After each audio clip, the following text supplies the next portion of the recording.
बिरादरान मिल्लत इस्लामिया, रौनक stage, मुअज़्ज़ज़ उलमा किराम, उस्सामाईन बस, अस्सलामु अलैकुम व रहमतुल्लाहि व बरकातुहू। अल्हम्दुलिल्लाहि कफ़ा व सलामुन अला इबादिहिल्लज़ीना इस्तफ़ा, अम्मा बअद, फ़अऊज़ु बिल्लाहि मिनश शैतानिर रजीम, बिस्मिल्लाहिर रहमानिर रहीम। क़ाल अल्लाहु तबारक व तआला फ़िल क़ुरआनिल अज़ीम वल फ़ुरक़ानिल हमीद, वलसौफ़ युअतीका रब्बुका फ़तरदा। सदक़ल्लाहुल अज़ीम व सदक़ रसूलुहुन नबियुल अमीनुल मुबीनुल मतीनुल करीम, व नहनु अला ज़ालिका लमिनश शाहिदीन वश्शाकिरीन, वल्हम्दुलिल्लाहि रब्बिल आलमीन। आइए कुछ सुनने और सुनाने से पहले आक़ाए दो आलम, फ़ख्र मौजूदात, शाफ़िए रोज़ महशर, साहिब हौज़ कौसर, जनाब अहमद मुज्तबा मोहम्मद मुस्तफ़ा सल्लल्लाहु तआला अलैहि वसल्लम के बारगाह बेकस पनाह में निहायत ही अक़ीदत व महब्बत के साथ पढ़ लीजिए दुरूद पाक। अल्लाहुम्मा सल्लि अला सय्यदना शफ़ीअना हबीबना मौलाना मुहम्मदिन बारिक वसल्लिम, सल्लु अलैहि सलातु व सलामुन अलैका या रसूलल्लाह सल्लल्लाहु तआला अलैहि वसल्लम। हमने ये बात सुन रखी थी कि शमशाबाद में अगर कोई सुन्नियों का गढ़ है तो एक कोटला और दूसरा मोहल्ला इमली दरवाज़ा, मगर जब सामने देख रहे हैं और ये ऐसा चौराहा है कि एक तरफ सिकंदरपुर है, अल्हम्दुलिल्लाह वहाँ भी सुन्नी, सामने कोटला वहाँ भी सुन्नी, इधर काजी टोला यहाँ भी सुन्नी, और शेरवानी टोला अल्हम्दुलिल्लाह वहाँ भी सुन्नी, शहदवाड़ा वहाँ भी सुन्नी। अल्हम्दुलिल्लाह इतनी तादाद होने के बावजूद हम तो ये समझ रहे थे कि शायद अवाम का जम्मे गफीर होगा, मगर अवाम का कम, उलमा का जम्मे गफीर हमें ज्यादा लग रहा है।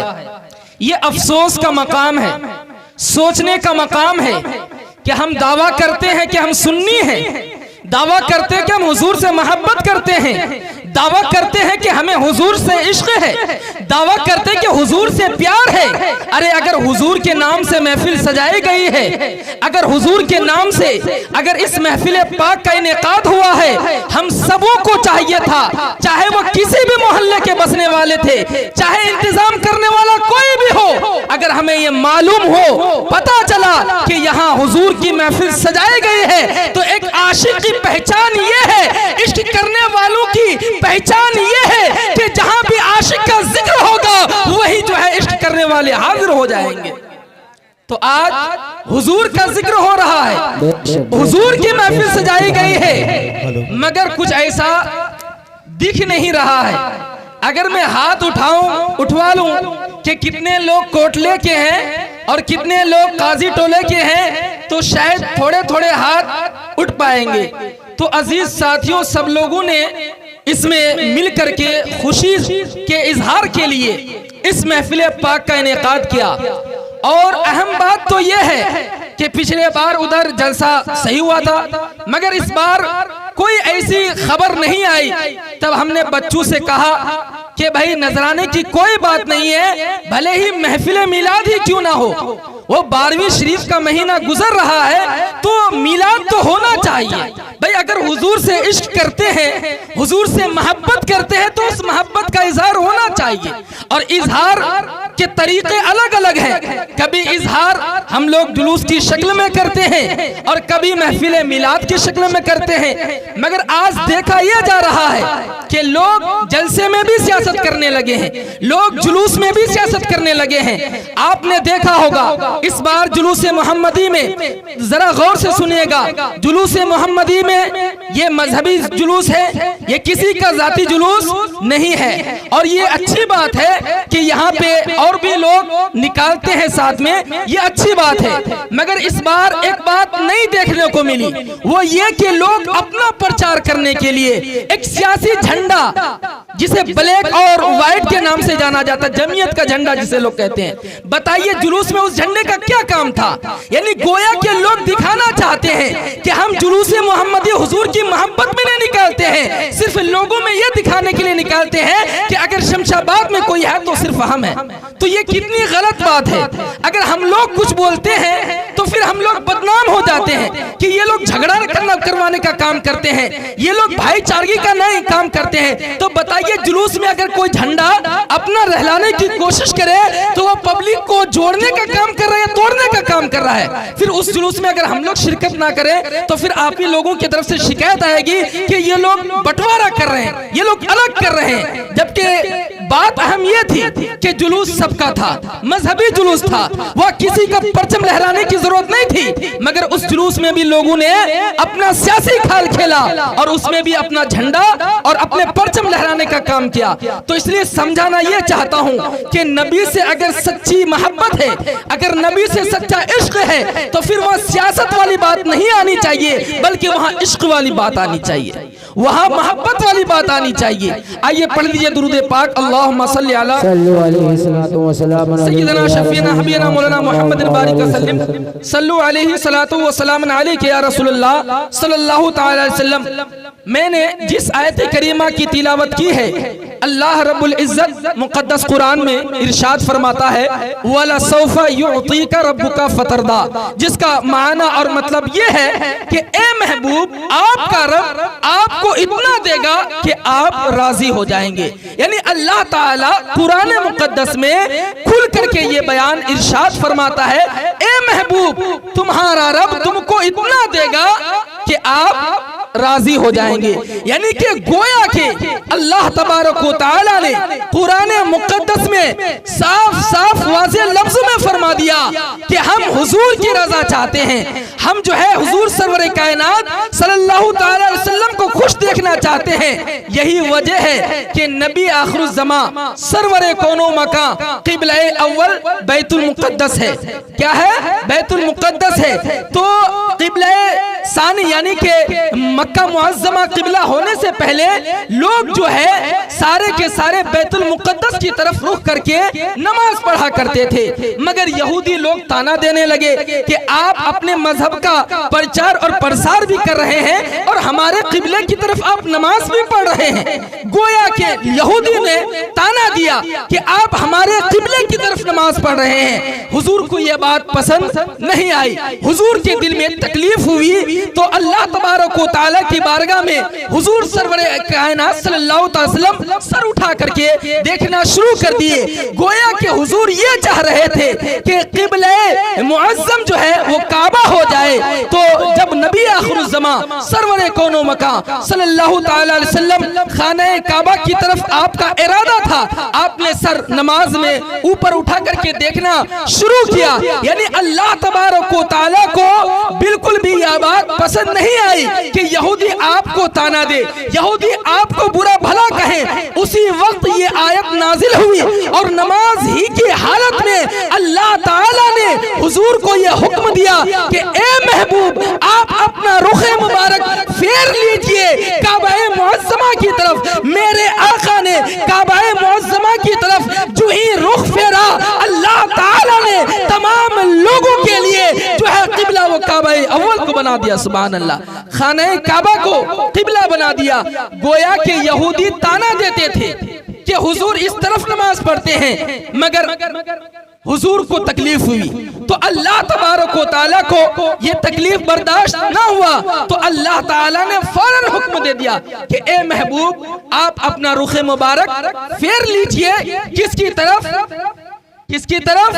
खाने काबा की तरफ। तो गोया के क़िबला अव्वल वो बैतुल मुक़द्दस है, जिस तरफ पहले रुक करके नमाज पढ़ते थे, मगर अब क़िबला वो काबा मुअज़्ज़म है। इसलिए नमाज की शराइत में से एक शर्त ये है कि आपका चेहरा वो खाने काबा की तरफ हो। अगर नमाज पढ़ते वक्त आपका चेहरा खाने काबा की तरफ नहीं है, उसके तरफ रुख नहीं है, तो आपकी नमाज मानी नहीं जाएगी। यही वजह है कि हिंदुस्तान में बसने वाले जितने भी लोग हैं, हमारा जो काबा शरीफ का रुख है वो पूरब की तरफ है, यानी कि उधर से पूरब, और हम हिंदुस्तान की तरफ से पश्चिम है। तो हम लोग पश्चिम की तरफ रुख करके खाने काबा की तरफ रुख करके हम लोग नमाज अदा करते हैं। तो मैं बताना ये चाहता हूँ कि हुजूर को ये बात पसंद ना आई, तो अल्लाह ताला ने फौरन आयत नाजिल फरमा दी। किस लिए? ताकि हुजूर खुश हो जाएं, और अल्लाह तबारक व तआला ने हुजूर को खुश किया और इरशाद फरमाया, ए महबूब, आपका रब आपको इतना देगा कि आप राजी हो जाएंगे। और आगे बढ़िए तो आपको मालूम होगा, पता चलेगा कि नबी आखिरुज़्ज़मा सरवरे कौनो मकान सल्लल्लाहु तआला अलैहि वसल्लम को तरह तरह के यहूदियों ने ताने दिए, तकलीफें दी, हर तरह से मुसीबतों का सामना करना पड़ा। यहाँ तक कि नबी आखिरुज़्ज़मा की कितनी औलादें हैं पता है आपको? हुजूर की कितनी औलाद है? हुजूर के कितने साहबजादे हैं? हुजूर के कितने साहबजादे बताइए आप लोग में से कोई? अल्लाह अकबर कबीरा। बताइए, हुजूर से इश्क, हुजूर से मोहब्बत का दावा, मगर हुजूर के साहबजादे कितने हमें नहीं पता। याद रखिए, हुजूर के 3 साहबजादे थे। कितने? जोर से बोलिए, सब लोग बोलिए, कितने? कितने? हुजूर के 3 साहबजादे थे। एक हजरत कासिम, एक हजरत इब्राहिम, एक हजरत अब्दुल्ला। कितने हुए? 3। और हुजूर की साहबजादियां कितनी थी? हुजूर की साहबजादियां कितनी थी? जोर से बोलिए। 4 थी। कितनी? 4। तो ये जो बुनियादी बातें हैं, ये खुद की जानकारी में भी लाना जरूरी है और अपने बच्चों के भी जानकारी में लाना जरूरी है। यानी नबी आखिरुज़्ज़मा सरवरे कौनो मका की कुल औलादें कितनी थी? 7। कितनी थी? 7। 4 साहबजादियां और 3 साहबजादे। साहबजादियों के नाम पता है? हजरत रुकैया, हजरत कुलसूम, हजरत ज़ैनब और हजरत, बोलिए, मशहूर और मारूफ है। और अली से मोहब्बत करने वाले वो नहीं जानते हजरत अली के ज़ौजा का नाम क्या है? क्या नाम है? जोर से बोलिए। हजरत फातिमा। सुभान अल्लाह। तो बताइए, ये सब बातें आनी चाहिए। तो हुजूर की 4 साहबजादियां थी, हजरत रुकैया, हजरत कुलसूम, हजरत ज़ैनब और हजरत फातिमा। हजरत फातिमा। हजरत फातिमा का निकाह किनसे हुआ था? हजरत अली से। और हजरत रुकैया का निकाह किनसे हुआ था? नहीं पता? हजरत, आप लोग बताएंगे कोई? हजरत उस्मान गनी से। हजरत रुकैया का निकाह हजरत उस्मान गनी से। जब हजरत रुकैया का इंतकाल हुआ, नारा लगा दीजिए, नारा लगा दीजिए।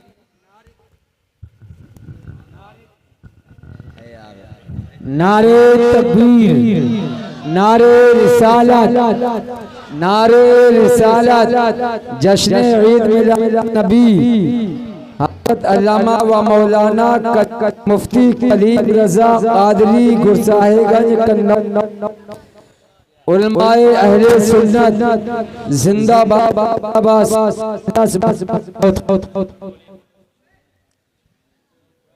तवज्जो दीजिएगा, listen to me attentively and carefully please. तो मैं अर्ज कर रहा था कि हुजूर की कुल औलादें कितनी? 7। 4 साहबजादियां और 3 बेटे साहबजादे। 4 साहबजादियों में हजरत फातिमा का निकाह हजरत अली से, हजरत रुकैया का निकाह हजरत उस्मान गनी से, और हजरत कुलसूम का निकाह हजरत उस्मान गनी से। हजरत उस्मान गनी जो खुलफाए राशिदीन में से हैं। हजरत अबू बकर खुलफाए राशिदीन कितने हैं? 4 हैं। कितने हैं? 4। हजरत अबू बकर सिद्दीक, हजरत उमर फारूक, हजरत उस्मान गनी, हजरत मौला अली, ये 4 हैं। तो हजरत उस्मान गनी के निकाह में कितनी बेटियां आई हुजूर की? 2। कितनी? 2। हजरत रुकैया, उनका जब इंतकाल हुआ तो फिर नबी आखिरुज़्ज़मान ने अपनी बेटी हजरत कुलसूम का निकाह हजरत उस्मान गनी से किया। इसी वजह से हजरत उस्मान गनी को क्या कहा जाता है? ज़ुन्नूरैन। क्या कहा जाता है? ज़ुन्नूरैन, यानी 2 नूर वाले। यानी आपके निकाह में हुजूर की कितनी साहबजादियां थी? 2 साहबजादियां थी। तो एक हजरत ज़ैनब, उनका निकाह हजरत अबुल आस रदियल्लाहु ताला अन्हु से। तो गोया के खुलफाए राशिदीन में से हजरत अली भी दामाद, हजरत उस्मान गनी भी दामाद, और हजरत अबू बकर सिद्दीक ये हुजूर के क्या हैं? हुजूर के ससुर हैं। और हजरत उमर फारूक भी हुजूर के ससुर हैं। तो इस तरह से खुलफाए राशिदीन का रिश्ता हुजूर नबी आखिरुज़्ज़मा से है। तो मैं ये अर्ज कर रहा था कि यहूदी ताना देते थे, कुफार ताना देते थे हुजूर को, इसलिए कि एक के बाद दिगर हुजूर के साहबजादों का इंतकाल हो गया। हजरत इब्राहिम का भी इंतकाल हो गया, हजरत कासिम का भी इंतकाल हो गया, हजरत अब्दुल्लाह का भी इंतकाल हो गया। हुजूर के कुल 3 लड़के थे, 3 साहबजादे थे, तीनों का इंतकाल हो गया। तो यहूदी ताना देने लगे कि ये तो अब इनका मामला खत्म हो गया, अब जो है इनकी नस्ल कैसे चलेगी, इनका मामला तो तमाम हो गया, इनकी नस्ल तो मुनक़ता हो गई। गोया कि यहूदी हुजूर को ताना देते थे, कुफार मक्का हुजूर को ताना देते थे, मगर अल्लाह तबारक व तआला ने उसकी जगह पे जो है हजरत इमाम हसन और हुसैन को, हजरत इमाम हसन और हुसैन ये दोनों कौन हैं? हजरत अली के बेटे हैं, मगर नबी आखिरुज़्ज़मा ने उन दोनों को यानी हजरत इमाम हसन को और हजरत इमाम हुसैन को अपना साहबजादा करार फरमाया और फरमाया मेरी नस्ल मुनक़ता नहीं हुई है, अगर मेरी नस्ल चलेगी तो हसन और हुसैन से चलेगी। सुभान अल्लाह। तो गोया के हुजूर की जो नस्ल चलेगी वो किन से? हजरत इमाम हसन और हजरत इमाम हुसैन से। तो हजरत इमाम हसन और हुसैन को हुजूर ने अपना बेटा करार दिया और फरमाया ये दोनों मेरे फूल हैं जिसे मैं सूंघा करता हूँ। तो उनके अलावा याद रखिए हजरत इमाम हसन और हुसैन किनके साहबजादे हैं? हजरत अली के। याद रखिए हजरत अली के हजरत फातिमा से कितने साहबजादे हैं? 3 साहबजादे हैं। एक का नाम हजरत इमाम हसन, एक का नाम हजरत इमाम हुसैन और एक का नाम हजरत मोहसिन है, मगर इनका बचपन में इंतकाल हो गया, इसलिए हजरत इमाम हसन और हुसैन को हम लोग ज्यादा जानते हैं। और हजरत फातिमा की जो साहबजादियां थी वो थी 3। तो ये जो बुनियादी बातें हैं ये सब हम सबों को याद रखने की जरूरत है। और एक बात याद रखने की ये भी है कि हुजूर की जितनी औलादे हैं सिवाय एक के, वो सारी की सारी औलादे किनसे हैं? हजरत खदीजतुल कुबरा से है। हुजूर की पहली ज़ौजा जो 40 साल की उम्र में हुजूर से निकाह हुआ था, उनसे ये सारी औलादें सिवाय एक के, एक आपकी बांदी से है। तो इस तरह की बातें याद रखना जरूरी है। तो यहूदी ताना देते थे कि अब हुजूर की नस्ल मुनक़ता हो गई, अब हुजूर की नस्ल कैसे चलेगी? तो हुजूर की नस्ल किन से चलेगी? हजरत इमाम हसन और हुसैन से। आला हजरत फरमाते हैं कि या रसूल अल्लाह तेरी नस्ल पाक में है बच्चा बच्चा नूर का, तू है ऐने नूर तेरा सब घराना नूर का, तू है ऐने नूर तेरा सब घराना नूर का। तो हुजूर को इतनी ही तकलीफें नहीं, यहाँ तक कि हुजूर जब आप खाने काबा में नमाज पढ़ते तो वो कुफ्फार वहां जमा हो जाते, कोई आप पर ओझड़ी डाल देते, कोई आप पर तरह तरह के जो है आपके गले पकड़ लेते, आपको फंदा देते, तो तरह तरह की मुसीबतें ये कुफ्फार मक्का आप पर लाते, मगर तब भी हुजूर ने घबराया नहीं, आप परेशान नहीं हुए, बल्कि अल्लाह ताला ने ये पैगाम सुनाने का हुक्म दिया कि ए महबूब आप खुले तौर पर मजहब इस्लाम का पैगाम आप कीजिए, कोई मदद करे या ना करे, ए महबूब हम तेरी मदद करने के लिए तैयार हैं। तो अल्लाह तबारक व तआला ने हुजूर सरवर कायनात सल्लल्लाहु ताला अलैहि वसल्लम से फरमाया, ए महबूब आपका काम तबलीग करना है, आप तबलीग कीजिए। तो नबी आखिर ज़माने ये परेशानियां ये मुसीबतें नहीं देखी, बल्कि आपने दीन का काम किया, सहाबा इकराम ने दीन का काम किया। यहाँ तक कि आज लोग कहते हैं मौलाना अगर बदमज़हब से रिश्तेदारी हो जाए तो हम कैसे छोड़ सकते हैं, हम क्यों छोड़ दें, जबकि हजरत साद बिन अबी वक्कास रज़ियल्लाहु ताला अन्हु के बारे में आया है कि जब ये इस्लाम में दाखिल हुए, जब ये इस्लाम लाए तो आपकी माँ काफिरा थी, वो कहने लगी कि ए बेटा तुमने मोहम्मद का दामन थामा है, इसलिए मैं ये कहता हूँ कि तुम मोहम्मद का दामन छोड़ दो, मजहब इस्लाम से दूरी अख्तियार कर लो। मगर उस वक्त हजरत साद बिन अबी वक्कास ने कहा था कि ए मेरी माँ मुझसे दूर होना चाहती है, दूर हो जा, मगर मैं मोहम्मद अरबी का दामन नहीं छोड़ने वाला हूँ। अलगर्ज ये कि उनकी माँ ने कहा, ए बेटा अगर तुमने मोहम्मद का दामन नहीं छोड़ा तो मैं भूखी प्यासी मर जाऊंगी, और दुनिया वाले कहेंगे कि देखो ये कितना माँ बाप का नाफरमान था कि इसकी माँ दुनिया छोड़ गई मगर इन्होंने मोहम्मद का दामन नहीं छोड़ा। अलगर्ज ये कि उसकी माँ ने खाना पीना बंद कर दिया ताकि मोहम्मद अरबी का दामन हजरत साद बिन अबी वक्कास छोड़ दे, मगर हजरत साद बिन अबी वक्कास ने तवज्जो नहीं दी। यहाँ तक कि उनकी माँ ने एक दिन खाना पीना छोड़ दिया, रात आई खाना पीना छोड़ दिया, यहाँ तक कि करती ना क्या करती, अब ऑप्शन कोई नहीं था तो वो ये करने लगी कि लोगों ने समझाया तो वो औरत खाना खाने लगी।